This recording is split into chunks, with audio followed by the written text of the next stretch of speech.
Welcome, hobby enthusiasts, to another episode of Hobby Hotline. It is episode number 360, and I'm here to lead the way today. I'm John, the 3D80s kid, and with me, hobby heroes here. We got Orlando, a collector's dream. Welcome to the show, Orlando. Thanks for having me on, John.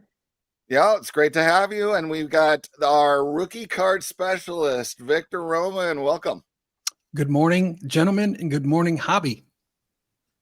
So it has been a wild week, hasn't it? And there is clearly a big elephant in the room that we will be at least touching on as our second topic. So if anybody out there, please don't jump the gun on us, and we will at least touch it. Not great depths, because we are going to be having, as far as we know, the next live appearance by Dr. Jim will be on this channel 2 weeks from today. So everybody, if you're wanting to dig in on that topic, then that's the show to be at 2 weeks from today, Hobby Hotline. So before we get rolling, let's say hello to the chat. We got Stuke in the house. Welcome. Peter B, good morning. We've got Mad City Brew, Phil Necro Fan, Blue Collar Cards, Jeremy from California, Foulball 475, Jayhawker Vintage Cards, Double D. It's early in Hawaii, isn't it? Wow. All right. And Jeb Fletch, good morning from Texas. Sports Guru 17, and Larry Gitlin. Welcome everybody to Hobby Hotline. Once again, this is potentially a live call-in show. It has not happened yet on For Collectors, but it is welcomed. I'm going to paste that link in again if anybody wants to hop on and share thoughts. So there it is. Feel free to join live into the show and give your opinions on the topics we're discussing. So to get things rolling, I did throw together a presentation for this week. We've got the Baseball Contemporary Era Hall of Fame ballot has been released. So we'll be sharing some thoughts there. And then we've got the big topic that might have people joining this is shill bidding. So stick around for that one. But get things rolling. So the 2026 Era Committee ballot has arrived with Barry Bonds, Roger Clemens, Carlos Delgado, Jeff Kent, Don Mattingly, Dale Murphy, Gary Sheffield, and Fernando Valenzuela. So start out with the first question for the chat as well as our panel here. We have got from 0 to 100, how important are Hall of Famers to your PC?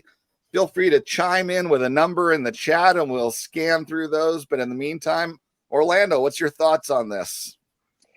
Well, I think that, most of us veteran collectors, we like to do the Hall of Fame runs of players. So I'm going to throw a 90% or 90 out of 100 here, because I do feel that many of us, or most of us, are collecting Hall of Famers. We do collect other players that we like and things like that.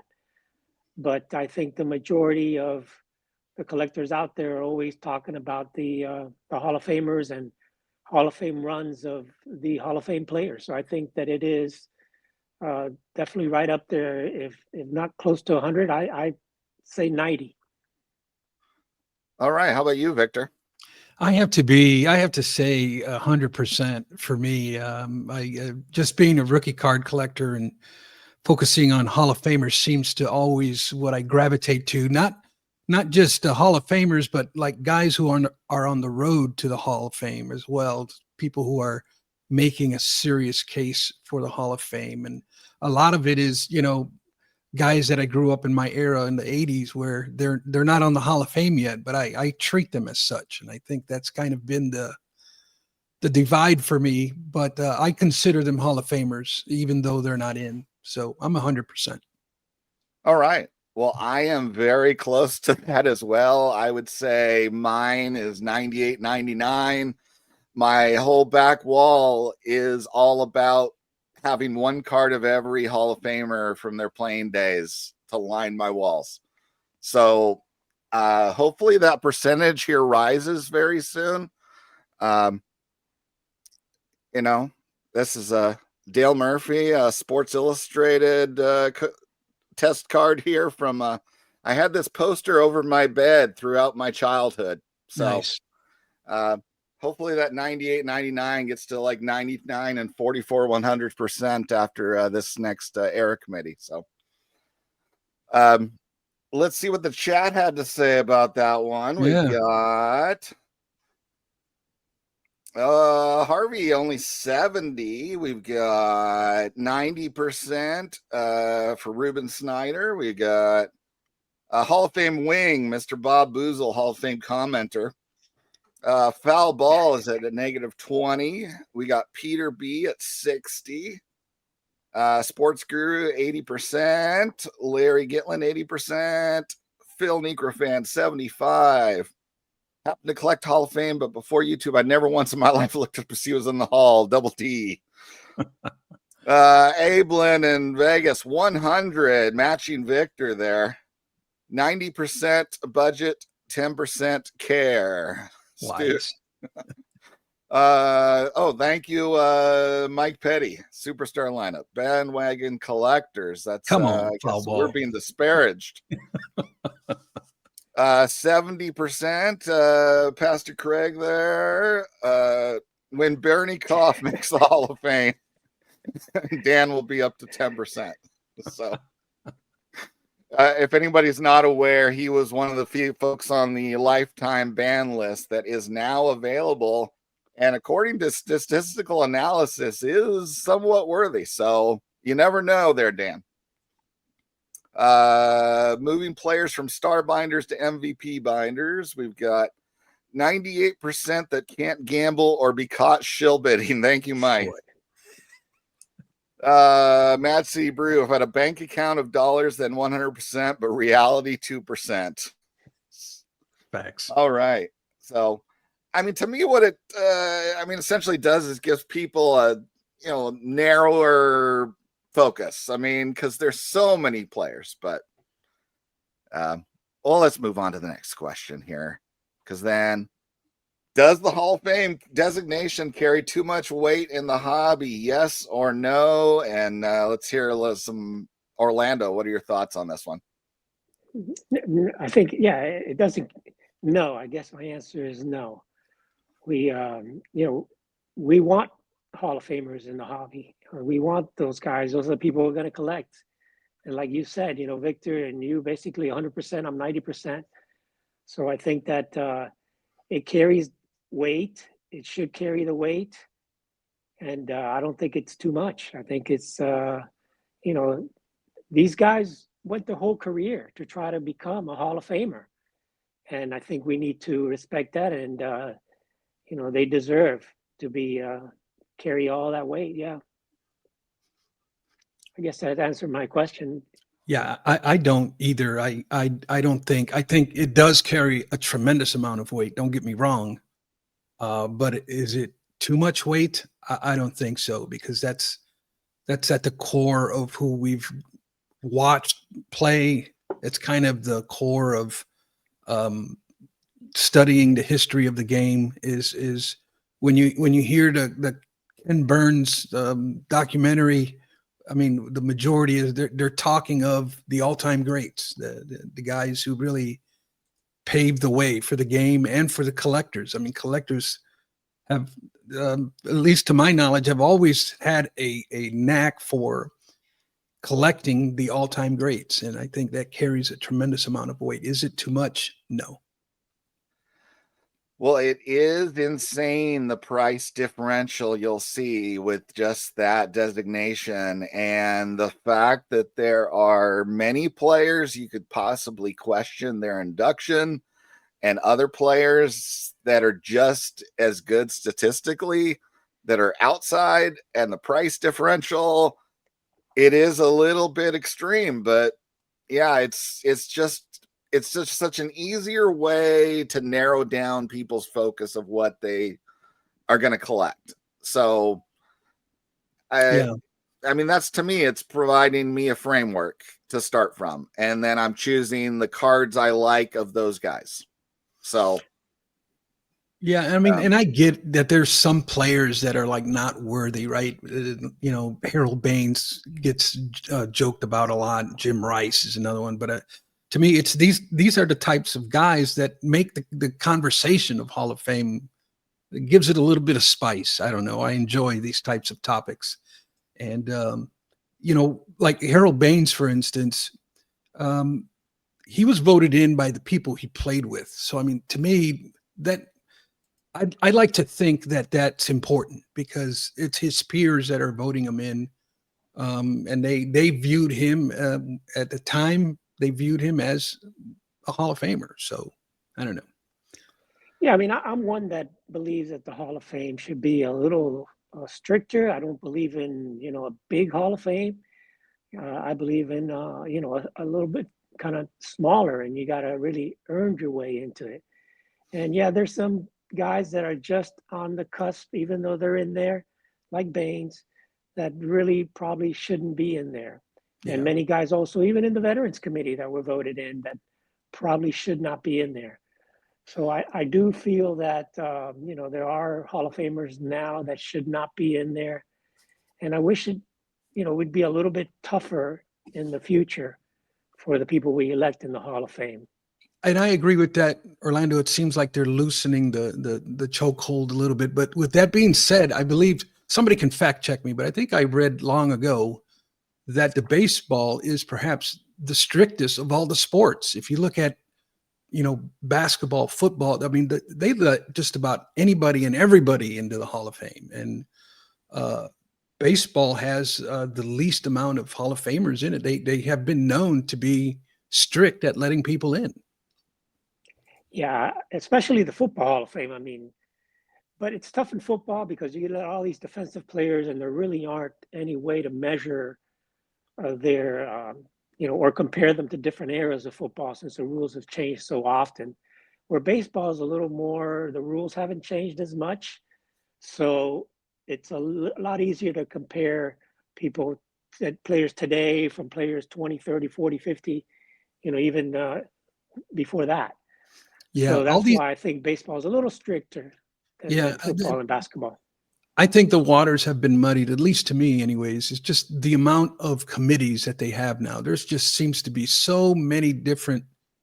I can't keep up with all of them. I don't even know. Well, they but keep making new rules like yeah, every 10 years or something for how they work. So yeah, this whole, I mean, the latest one, the thing that lots of people are very curious to see what's going to happen is the fact that they put in, if you fail a committee vote twice, you're supposedly done forever.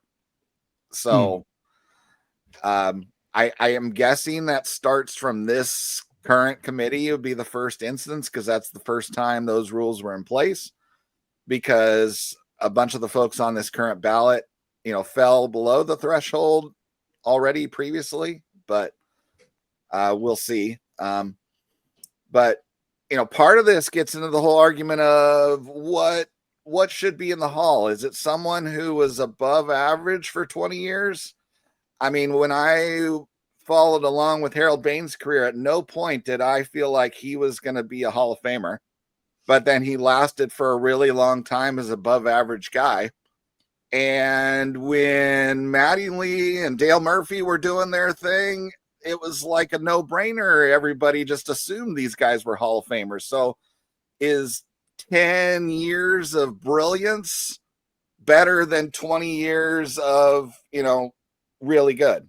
I mean, that's one of the big questions people have to answer when they figure out their voting. So, but let's move on to the next one then.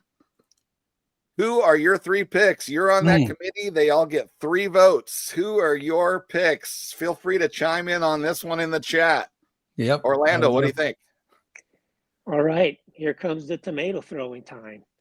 Uh, I really think that at one point I was against putting the steroid guys in there, but I think it's gotten to a point that it's time we get Barry Bonds and Roger Clemens in the Hall of Fame. You can't tell the story of baseball without Bonds and Clemens. Bonds basically having the most home runs in a season, most walks. I mean, you look at him, and in my lifetime, I don't ever remember any other player being walked with the bases loaded. I mean, he was the type of hitter that people respected that much. I know he's a steroid, and so is Roger Clemens. I mean, what other pitcher has 7 Cy Young awards? So when you look at that as part of the baseball, whether you want to give them an asterisk or not, maybe you should put an asterisk on there and note that. But I think that era of steroids was such a long era, and over 10, 15 years they used steroids. I think you've got to, at one point or another, we do have to include Bonds and Roger Clemens. And my next one, Gary just hit it right there. Gary Sheffield. I think Gary Sheffield has to be a Hall of Famer. He if you look at his WAR, it's comparable to all these, except for Roger and Barry. It's comparable to Delgado, Kent, and all these other guys there. He hit over 500 home runs. He batted, about 300 lifetime. For many teams, he won a World Series. I know I'm a Marlins fan, but without Sheffield in the World Series, the Marlins would not have won that World Series. He batted over 320. And if you look at, he has, I think, over 2,600 hits. He didn't play overly long, as long as Baines, but he played for a long time. And who can't forget that swing he had with the batting stance of Gary Sheffield? I love Don Mattingly. I think he probably deserves it also. He played 14 years. When he played, he was the best first baseman, offensive and defensive. You look at the other guys, Jeff Kent, yeah, he was great, probably one of the better second basemen out there. But people forget that Gary Sheffield started as a shortstop and a third baseman, and he was an excellent defensive player and an incredible hitter. And he also has the stolen bases. And so I got to throw, my 3 picks are going to be Barry, Roger, and Gary Sheffield, and Mattingly just a step below that. I love Dale Murphy also, great player, but just a little bit short. Fernando didn't play. Fernando really didn't have a great record. I think I looked up, he won like 150, he lost like 130. So it wasn't that great. And Delgado was great, but, that's my picks, and I got to stick with them. Barry Bonds, Roger Clemens, and Gary Sheffield. All right. Victor, hold on 1 second. We got breaking news in the chat, and that is Stooks has used steroids. So no wonder he is so good at collecting those exhibit cards. And we got to ask, does this make him ineligible for the YouTube Sports Card Hall of Fame? So I don't know. It's you've heard it here first. Breaking news here in the hobby. Scandal. So Oh, that's good. That's good. But all right, Stooks, go ahead, Victor. What are we? Stooks, you got the right to remain silent. Anything you say. Well, man, this is a tough one for me in a lot of ways. I would love to know how they even came up with this list. Would be pretty interesting to me. Carlos Delgado, when you have so many other players, I just don't know the format of them putting this list together. But Carlos Delgado really stood out to me as, why is he on this ballot? So that's a tough one for me. I think Jeff Kent, he was such a big part of Barry Bonds' success for quite some time. It was like a 1-2 punch there with those two guys. So it's like, if you let Barry in, then Jeff really needs to be considered too. Personally, Fernando Valenzuela to me is just tugs at my heartstrings, being a 10, 11-year-old boy in Little League, getting wrapped up in Fernando mania that swept the nation. He just impacted baseball, impacted the fandom of the game for so many people. But then, man, but as Orlando mentioned, the scope of work with Fernando isn't really there, although my fandom wants him in there. But really, all of these guys I would love to see them all in, to be honest with you. But gun to my head, I got to pick three. To me, it's going to be Barry Bonds, Roger Clemens, and I'm going to go with Don Mattingly as my third pick. All right. Well, my take on this, I may be slightly biased, but Mr. Dale Murphy needs to get in the damn Hall of Fame. He was out of anyone on this panel, the last time the committee met, he was the closest, I think only 2 votes away. It's time. He was the best, he's in the conversation for best player in baseball for basically a decade. That's a Hall of Famer to me. So unfortunately, what happened for him and a lot of guys of that time, like even Dwight Evans gets lumped in where he gets no consideration. The steroid guys, to me, piss me off because they jack the rule book or the record book so much that people are used to seeing these gaudy Hall of Fame or home run totals, and they discount the fact that it used to be quite the accomplishment to get to 400 home runs. That, some of these guys were considered sluggers with 300 and something career home runs. The ballparks got smaller when they started making them all retro style. The balls got wound tighter. We know it happened in 1987. That's what rose those home run totals. I've heard it admitted that it happened again in 94 when they knew the strike was coming, and they never stopped doing it because home runs generated excitement and it brought people back to the game. So, the statistics do not look as impressive for guys that played pre-90s. But that was, 35, 36 home runs leading almost all of baseball. that was the thing at that point. I mean, clearly when the ball got wound tighter in 1987, he hit 44. Murphy did. So it's not like he couldn't hit more under these better conditions. So he would have had a higher, more impressive looking career home run total if he was playing under the same conditions as the guys were later. So I care about Mattingly and Murphy getting in as guys that were looked at as the best possible player in the game for long enough time. They deserve to be in. I'm indifferent as far as the third person at this point. So you got to pick 3, John. I get to vote for up to 3. So, okay, all right. So, but there's let's go to the next question. So, anyone here not interestingly enough, Gary Sheffield. Go ahead. Yeah. Go ahead, Victor. I think as far as looking at WAR and excluding Barry Bonds and Roger Clemens, I was just looking it up. Fernando Valenzuela has the lowest WAR of these 6 guys. He's only has like a 41.5 WAR. Out of the 6 guys,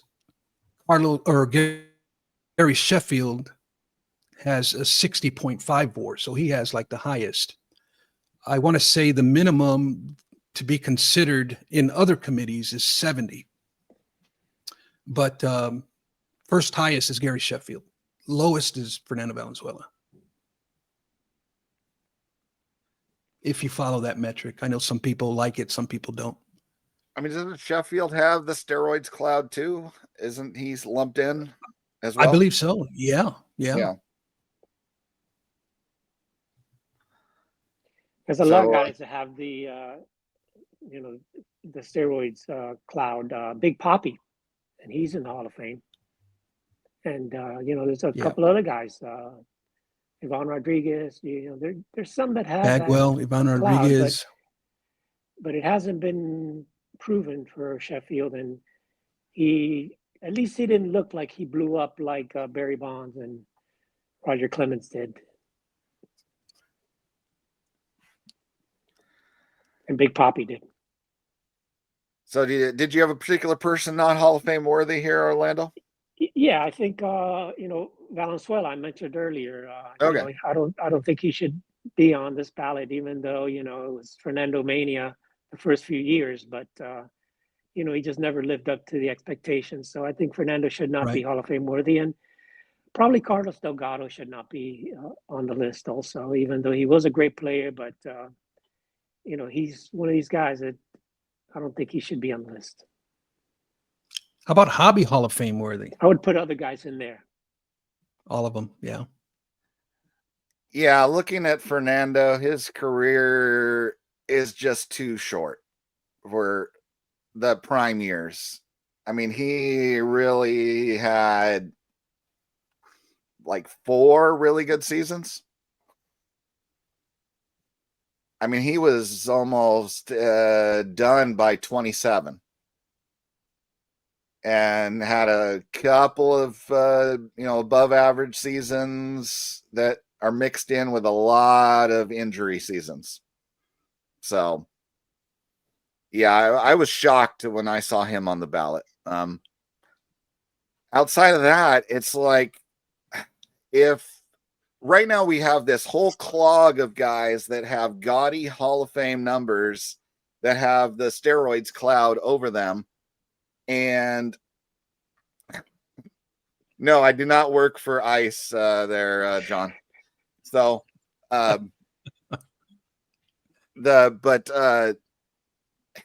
yes, there should be a steroids wing of the Hall of Fame, but I don't know. Do they get voted in as players, or it's, that's a section of the museum and it's got asterisks all over it?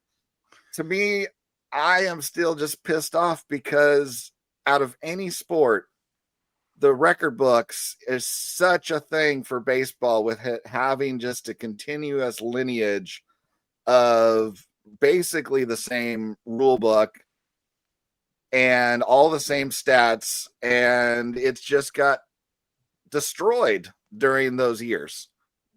And most people think still Hank Aaron's the real home run leader, and I am very annoyed when I see all kinds of YouTube content talking about greatest players that are made by guys that were either little kids when Bonds was doing it or weren't even born, and all they focus on is just the numbers and just ignore the fact that his head grew 2 or 3 or 4 sizes and it's all inflated.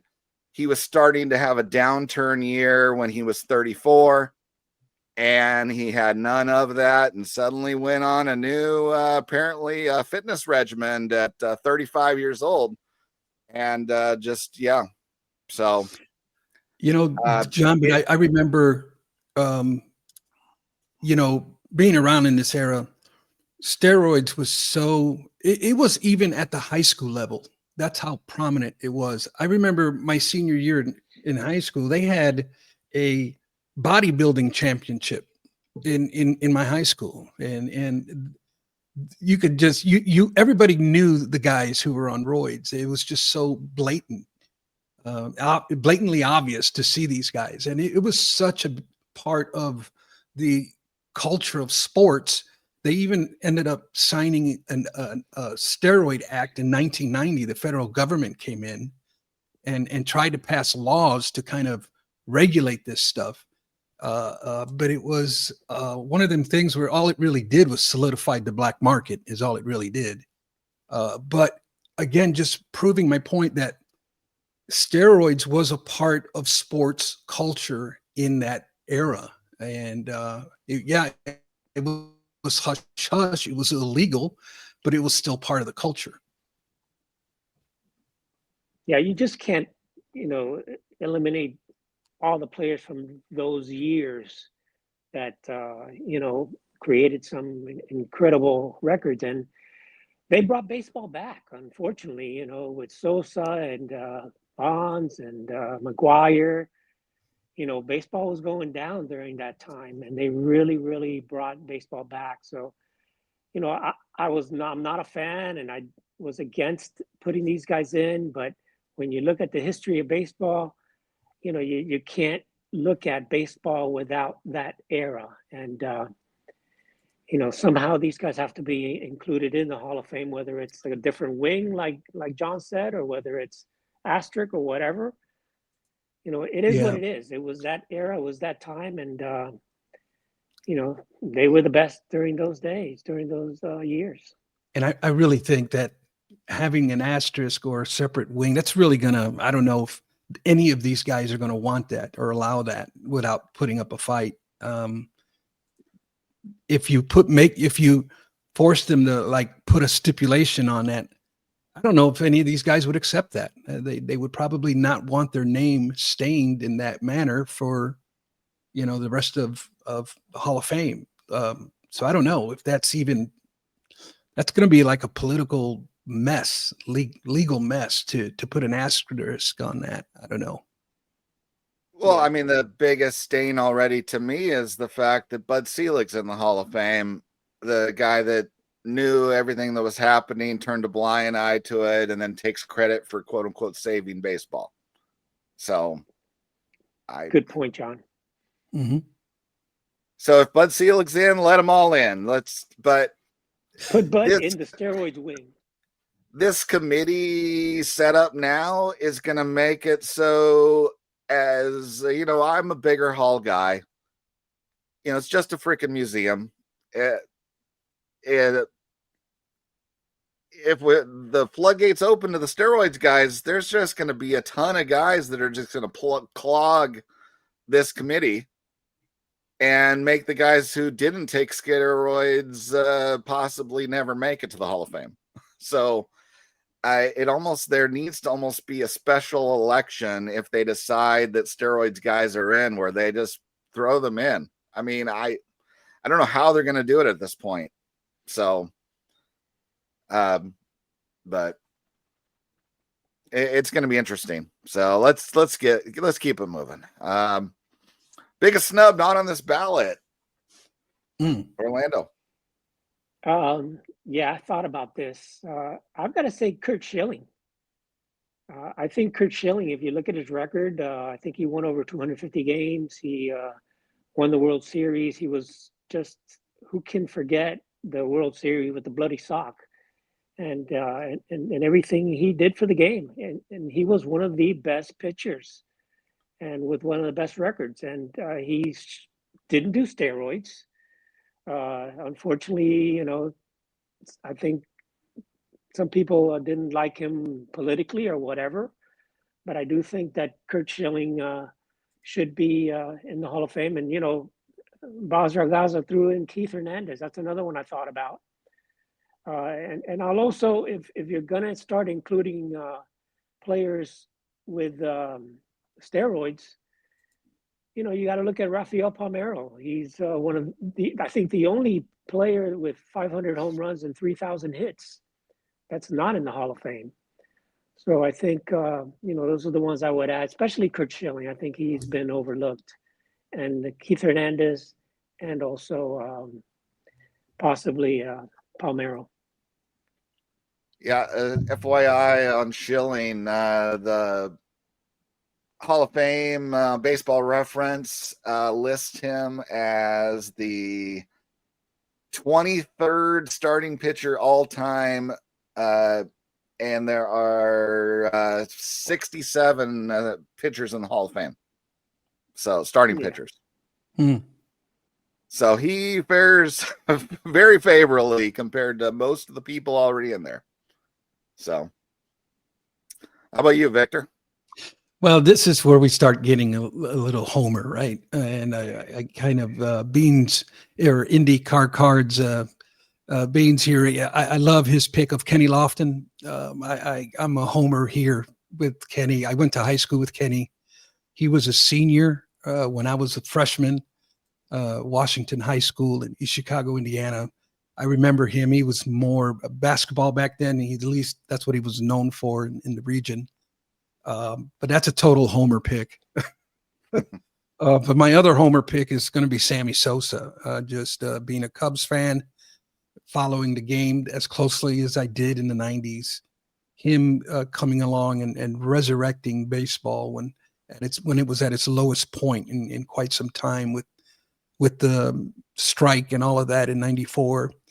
And I know it was him and McGuire, but I remember the way I see it anyways, Sammy kind of embraced the whole home run chase where McGuire was more focused and more introverted about it all. But Sammy had a big smile on his face and just captivated the game. And I don't know, to me, he's just worthy of, if we're going to let steroid members in, I think Sammy is the biggest snub on this ballot. All right. So referencing the chat, there's been some statements of folks like Pete Rose, Kurt Flood, and other folks. If anyone's not aware, the way they have portioned off these era committees now is this is your primary contribution now is 1980 and after is the cutoff point. So there are rotating three committees where it is 1980 and after, then it is 1980 and everything prior now, or 1979 and everything prior. Jeez. And then the third committee is like non-player contributors to the game, whether it be ownership, umpires, managers, anything of that sort is the third committee. So I feel like I need a spreadsheet and a cup of coffee to understand all of that. All we need now is the mascot committee. We get the chicken and the Philly Fanatic in there. So even like just the recent comment, Henry asked George Foster, I would say he's pre-1980 was his best year. So, but my pick is Lou Whitaker. That is exactly what a middle infielder career should look like as far as greatness. I mean, he's got gold gloves. He's got silver sluggers. His direct comparison, most similar statistically, according to Baseball Reference, is Ryne Sandberg. Who doesn't view Ryne Sandberg as a worthy Hall of Famer? So if you view Ryne Sandberg as in, you gotta put Lou Whitaker in there too. The next one on the list, as far as most similar, is Alan Trammell, his longtime companion in the Tigers infield. Those guys should have got voted in together. It's nuts that they didn't lump those two guys together. So Lou Whitaker, huge snub, but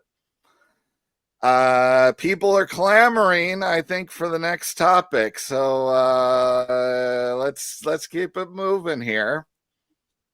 So if anybody does not know the background of the action going on, this is Patrick Ryan. He is the guy who famously recently bought the Babe Ruth index card from like an autograph book and got it signed by quote unquote all these goats of various sports. No matter what you think, we might argue who the goats are in a couple of these sports.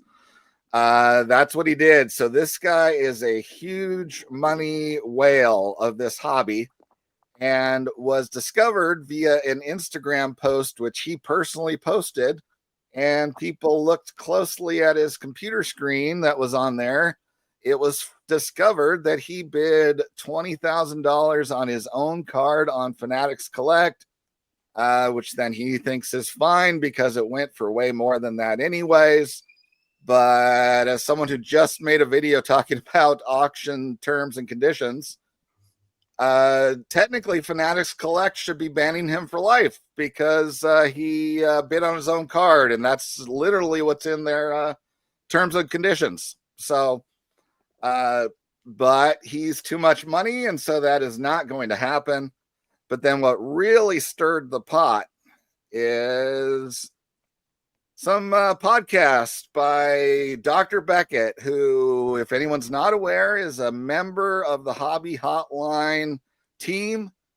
And that first podcast, there was some crazy things said in there, and it just caught fire. We ended up with shows all over the community talking about this. And interesting little note is that I was not able to grab thumbnails from Neo and Sports Card Dad because they took down their videos, which I find very interesting. Then, I've got Tony and Mike Petty. We've got Because I'm Carlos. We got Greg and Mike, their Sports Card Clubhouse podcast. That episode actually had that 70s Show John on it, who's in the chat. We got Great Sports episode, Card man. Nonsense chimed in. Sports Card Professor Sports Card. Sorry, I scrambled that. We got the hit list with Matt from Providence and Jake Waxback Wisdom. And of course, everyone's favorite, Jeff Wilson. So it is everywhere. It is the topic du jour. And what you're going to get here in 2 weeks, as far as I know, Dr. Jim is saying no to all requests from other channels, and he will be here live in 2 weeks. So if you want to ask questions directly of the source, it's going to be right here on For Collectors on Hobby Hotline here. So that's going to be an interesting show. Theo's got his hands full, I believe, on that one. What do you think, guys? He does. He's got his hands full for sure. I think, this is. I like the stance he's taken here, and saying no to all interviews, and just doing it live. And if we have any questions, we can ask directly. I think that's a good move. I like it, and so stay tuned for that. I guess I think it's. I tell you, if I can just move along with it, John, I'll be honest with you. It was just shocking to me. I think was the interview. My next question. What are your thoughts on defensive shill betting? Yeah. So this whole thing, to be honest, is it did not shock me what Patrick Ryan did. It did not shock me his viewpoint on shill bidding, why he did it. I think it's the problem is much more rampant than we think. A lot of us know this type of stuff been going on for decades now. This isn't anything new. But to me, the biggest shock of it all was Dr. Beckett's interview with him. But it's one of them things where Dr. Beckett, he's family, man. He's a close friend. He's a pillar to this broadcast, and he's a pillar of the community. And I think he deserves to be heard out, and let's afford him that opportunity. I don't think in any way this ruins his credibility, not in my eyes anyways. And I think that's kind of the attitude that some people are taking, and that's their right, I guess, but I do think we all have our right to our own opinion, and we don't have to always agree. I don't agree with some of the statements that were made, and that let me just say, I don't agree with that entire episode, but I do agree that they each have their right to their own opinion. And we're not going to agree on everything. I'm pretty sure I have said some things that have shocked Dr. Beckett, or some things that he doesn't agree with me on. But at the same time, he respects the fact that I have the right to think that way. So I think we have to extend a little bit of grace. At least I need to extend a little bit of grace, because I call him friend, and I'm not going to turn my back on my friends, especially when we are surrounding him with stones in our hand. And I'm inspired by the good book that says, he who is without sin, let him cast the first stone. and perhaps another segment of perhaps the greatest sermon ever preached, where Jesus himself says this. He says, if you, how does it go? I'm losing it now. But it's basically, remove the log out of your own eye first before you bring attention to the speck of dust in somebody else's eye.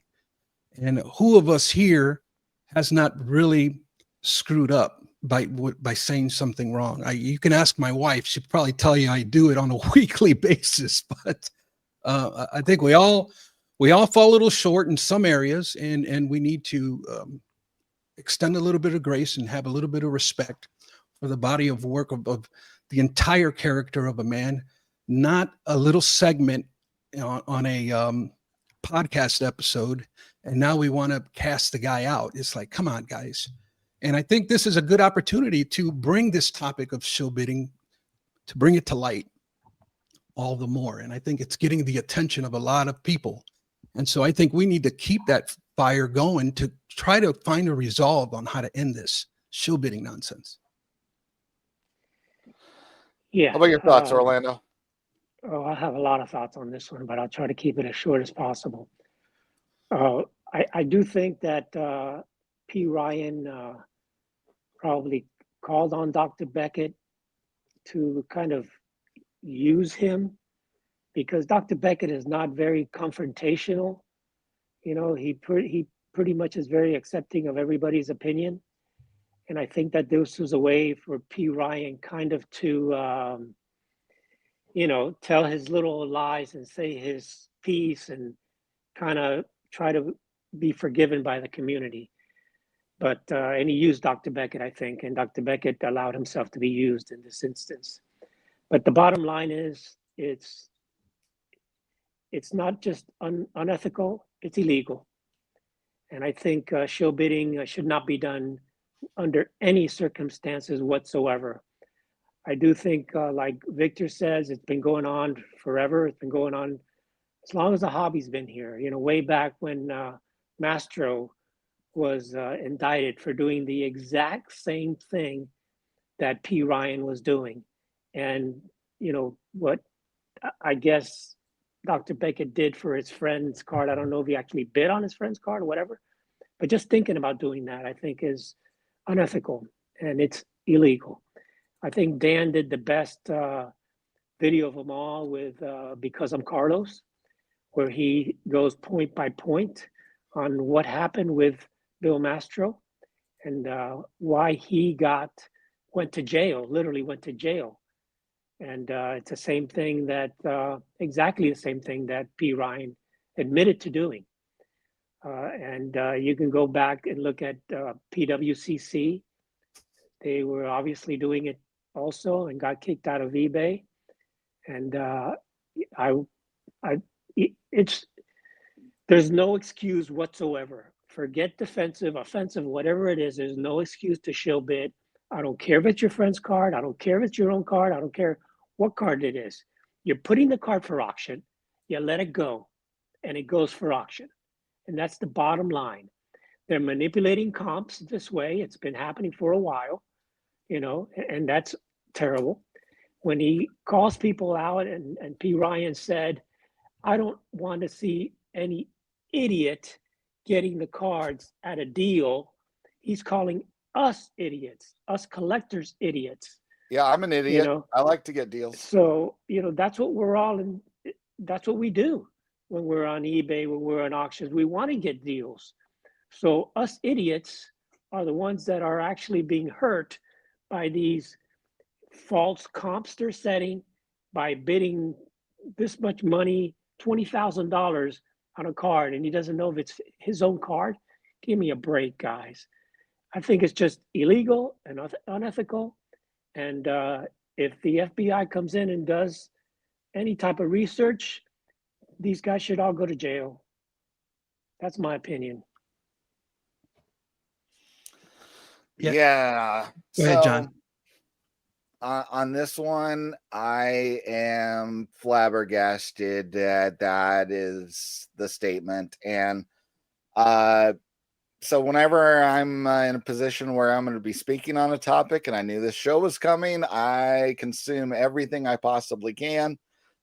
And so I've watched everybody's video on the subject, even Goof Wilson, who I normally avoid like the plague. But I even dove into Beckett's own channel past. So this is not a new opinion he has formed. This is basically restating something he said on a solo podcast 5 years ago. It's restating something that appeared in his feed from 7 months ago that was called Outtakes from Sports Card Live. So it was conversation with Jeremy in which he dove into right exactly the same thing of talking about doing this and collaborating with friends to protect their cards. And to me, as someone who built his reputation establishing the quote unquote comps for this hobby, the fact that he doesn't realize that this is direct manipulation of future comps, that is mind-blowing to me, that he doesn't see that correlation, or he chooses not to. It's as if once you have a floor of a card you or your friends own, it could never drop lower, is the mindset here. That, once that value is established at that level, it can never go down, is what they're pushing as a belief. So, I mean, the market should be the market. If you don't think, if your card is not going to sell what it needs to, then choose a different way of selling it. Choose to sell it directly at a show. Choose to, like myself, I do not like the uncertainty of auctions. I have sold every card that I've decided no longer fits my collection as a buy it now on eBay. I have never once listed a card as an auction because I don't want to undervalue it, because I see that, as a buyer, I'm always buying things at auction because I can usually get them slightly less in the auction format than I can as a buy it now. That's why you find eBay has buy it nows that sit there forever, because most people price them too high. But, the ones that come up that are actually valued appropriately close to where auctions, they sell if they're cards of any kind of demand. So it is, to me, this is insane that this is a mindset that exists.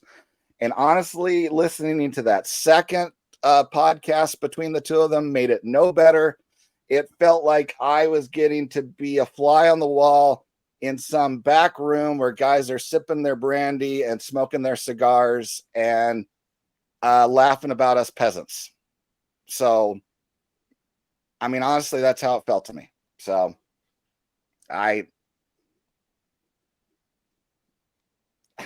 yeah. Thanks for sharing that, John. And I would, I love the chat being able to chime in. I would say the comments at Bringing the Heat VBC. I think you need to calm down, dude. You're overstepping your bounds a little bit here with insulting people. But with that said, John, I would like to share a little bit of something I heard on the Chris Hoge crossover last night on Friday. He made a great analogy here, and I love Chris because he's such a deep thinker, but he was basically saying that what should be done, and he kind of gave a process of what should be done here. And I really loved what he said, because I'm going to inject kind of my background for working for the railroad and in a union environment. So what happens in a union environment when policy is broken?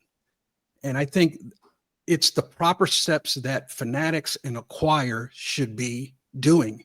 And that is, the first thing that is done is Fanatics and Acquire need to sit down and look at this entire case and determine what terms of policies have been violated. And that's a really good starting point. And once that happens, that the things need to go under what we call at the railroad under investigation. You are now pulled out of service pending investigation. So Patrick Ryan, if that's the case, he should be suspended from Fanatics Collect and from Acquire pending investigation. Now, during that investigation process, all of the facts are brought to the table. Depending on how Patrick Ryan now responds is going to determine the extent of his discipline. And so now Patrick Ryan, in my opinion, what they're looking for now is he going to take responsibility? Is his attitude, is he going to be apologetic? Is he going to realize that he made a mistake, that he's not going to do that again? That's what Fanatics and Acquirers should be looking for. And this is all part of a legal investigation process in a company. And so now what happens then is that Fanatics and Acquire have to enforce their policies. There has to be a disciplinary policy that kind of spells things out. You know, where I work, we do like a major and minor. There's major offenses and there's minor offenses. A major offense, you're going to be looking at time off. So this entire situation can be viewed as a major offense. So now you're going to get anywhere between 30 and 90 days off. And that's what should be done here. This guy should be suspended for violating the policy of Fanatics Collect and Acquire. Now, depending on how he behaves and acts during that 90 days, now we can sit down, Fanatics Collect and Acquire can sit down and reevaluate whether they want to reinstate him back into their platforms. And this, to me, falls all under the leadership of Fanatics Collect and Acquire, and proper steps have to be taken to bring accountability and to bring back consumer confidence when this type of violation is done. Well, Agree, Victor. Now, the problem with that is the moneyed interests are too tied in with this guy. If no one noticed, there you go. Now picture of him holding up those 5 goat autographs had a Fanatics Collect logo in the top left corner, as in that is the entity that helped him arrange for all those signings. He's a whale. So now all we're you going have to to play. do, all you have to do, guys, is take a look at who's running or who's in charge of Acquire and who was in charge of PWCC, and that's Jesse Craig. He was also one that is associated with known trimmers and car doctors for many, many years.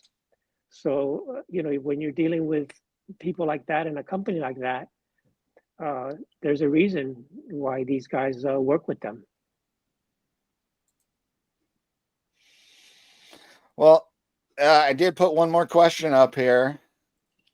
How does it feel seeing that money interests are trying to suppress hobby news channels? As in, I heard that Neo got direct heat from somebody. It's unknown. And I don't know if Dustin did as well, or just he got word of it from Neo. But they both took down their videos. So any thoughts on that happening? Well, I'm hoping that they try to do that same thing with Carlos's video. And Dan made a great point on that video. You know, let them try to come after him, and then you're going to have to open up all the books, and you're going to have to share all that information that's out there. So I think that if that really happens to somebody that really knows about the law, I think that they're going to have a big problem. And I wish we could have Dan on today to talk a little bit about that end of it as an attorney. I'd be very interested to know who applied the heat, because I am guessing for them it was tied to sponsors that they have. Probably. And that whale has deep connections to many of the hobby sponsors. So that's a good point. Good point. But you know, I saw other comments in here of, you know, when Dr. Beckett is on the screen in 2 weeks, that, you know, it was lightweights on the panel. This is a call-in show. I know it has not happened yet since it's been on For Collectors. I don't, in the history of the show, don't know how long it's been since someone actually called in, but this is a call-in show. So people are allowed to come on screen and express their opinions on the topics. You will be allowed that day to come on screen and ask a question directly. All I ask is that you try to stay calm and civil, because he's willing, there is a shitstorm of brewing, and he's willing to come on and answer questions, but you come on and try to be insulting and bombastic, that's not going to have a place there. We need at least to be able to be heard with civil discourse. I agree. So, I agree. No, and I reached out to Jeremy Lee this morning because he's at the expo in Toronto. So I invited him to come on the show because I heard that he's working on a resource that was going to really help us with all of that. He couldn't make the show, but he did. I didn't know. I heard it from secondhand so I wanted clarity as far as what he's working on. And he responded back to me this morning. He says he's working on a document that's going to explain the policies of what a reserve bid is, what's a shill bid, and the differences between a house bid and employee bids. And every auction house has policies on, or at least 26 different auction houses, I believe he said, is he's going to kind of format what their policies are for each auction house. So I think that's going to be a tremendous resource that we, the hobby, can use for this type of thing. I'm not a big auction house guy. I don't have the money to play in that, but I would love to see that resource because I think it would be very valuable to have something like that on hand. If you haven't seen John 3D80s Kid video on that, I think that's a great start. Yes. I think after this, you should go and watch his video. He goes through virtually all the auction houses and describes all the rules and talks about all of them. And John, I want to thank you for that video. It was very informative and you did a great job with it. Thank you. I did. I covered 15 of them. I've since heard from folks in the comments to add 3 more. And actually in the description link, I have made a Google Sheets spreadsheet that summarizes the facts on each of those auction houses. That is a shared file that people can view. So, as a resource. If you're a content creator in the space, John, what I'm going to do is I'm going to copy that link and I'm going to post it to my community post and recommend that video being watched. And I think if you're a content creator of any kind, I think we should do that, not only to support John, but to honor the great work and the research that he put into that video. Is a really good starting place for understanding what's going on. Thanks, guys. Yeah, I try to be very careful and read multiple times just to make sure I wasn't missing anything. But the unfortunate thing is very few auction sites expressly forbid consignor bids in their terms and conditions. In my review of 15 sites, only 6 of them. So, wow, what's up with that? Many of them have statements that are just say that whatever the laws of said jurisdiction where they are physically housed apply. And so I think they're falling back on that many states actually restrict, consignors bidding on their own auction items. But you can't know that for sure since they don't actually state it. So, of course, Patrick Ryan did it in Fanatics Collect, and they're one of the 6. So, I guess if you're a big enough buyer, it doesn't apply to you. So, I guess I will never be have them as a sponsor on any of my channels. So, yeah, damn. So, All right. What a show. What a show. What a mess. The chat is absolutely wow. Yeah, Thank John's cut you, off some of the chat, chat there, for but taking part in these discussions. It's been fun. You don't want to miss that show 2 weeks from now. That's all I got to say. But as it turns out, I'm subbing in next week. Don't know what the topics are yet. So I'm hosting again along with I'm blanking on the people now. I'm so caught up in this current topic, but yeah, I'll be on next week. Thank you, everyone. Thank you, Victor, Orlando, and everybody. We'll see you next time on Hobby Hotline.